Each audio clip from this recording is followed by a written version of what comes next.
एक गांव में एक साधु रहता था।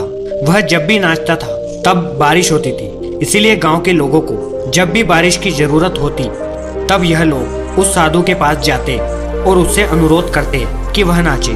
और जब वह नाचने लगता तो बारिश जरूर होती थी। कुछ दिनों बाद 4 लड़के शहर से गांव घूमने आए थे। जब उन्हें यह पता चला कि किसी साधु के नाचने से बारिश होती है तो उन्हें यकीन नहीं हुआ। शहरी पढ़ाई लिखाई के घमंड में उन्होंने गांव वालों को चुनौती दी कि अगर हम भी नाचेंगे तो बारिश होगी, और अगर हमारे नाचने से बारिश नहीं हुई तो साधु के नाचने से भी बारिश नहीं होगी। अगले दिन सुबह सुबह गांव वाले उन 4 लड़कों को लेकर साधु की कुटिया में पहुंचे। गांव वालों ने साधु को सारी बात बताई। फिर उन लड़कों ने नाचना शुरू किया। पहले लड़के ने नाचना शुरू किया। आधा घंटा बीत गया और फिर पहला लड़का थक कर बैठ गया, पर बादल नहीं दिखे। कुछ देर बाद दूसरे लड़के ने नाचना शुरू किया और 1 घंटा बीतते बीतते वह भी थक कर बैठ गया। बाकी दोनों लड़कों ने भी ऐसा ही किया, पर बारिश नहीं हुई। अब साधु की बारी थी। उसने नाचना शुरू किया। 1 घंटा बीता पर बारिश नहीं हुई। साधु फिर भी नहीं रुका। वह नाचता ही जा रहा था। नाचते नाचते 2 घंटे बीत गए पर बारिश नहीं हुई। 4 घंटे बीत गए पर फिर भी बारिश नहीं हुई। लेकिन साधु तो रुकने का नाम ही नहीं ले रहा था। धीरे धीरे शाम ढलने लगी कि तभी बादलों की गड़गड़ाहट सुनाई दी और थोड़ी देर बाद जोरों की बारिश होने लगी। यह देखकर 4 लड़के दंग रह गए और तुरंत साधु से क्षमा मांगी।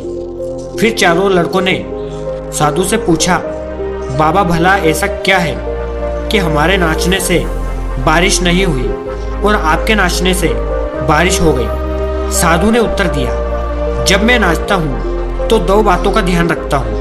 पहली बात, मैं यह सोचता हूँ कि अगर मैं नाचूंगा तो बारिश को होना ही पड़ेगा।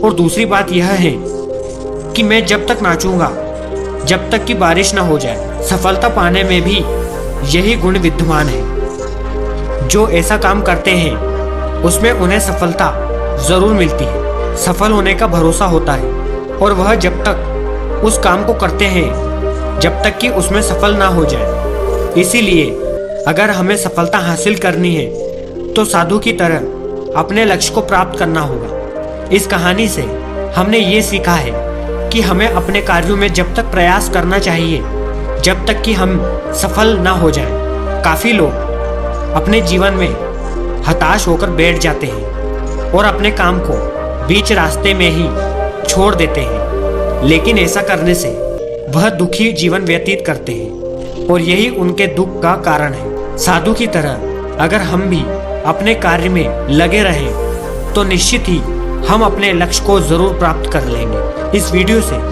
हम यही बताना चाहते हैं कि अगर आप किसी भी एक काम को करने लगते हैं तो उसे निरंतर चलते रहिए, तो निरंतर ही उसमें आप लक्ष्य की प्राप्ति जरूर करेंगे। उम्मीद है कि आपको यह वीडियो पसंद आई होगी। अगर आप ऐसी ही और वीडियो देखने में इच्छुक हैं तो इस चैनल को आप जरूर सब्सक्राइब करिएगा। आगे भी आपको ऐसे ही वीडियो मिलते रहेंगे। मिलते हैं अगली वीडियो में। तब तक के लिए आप कमेंट सेक्शन में अपनी राय जरूर दीजिएगा। धन्यवाद।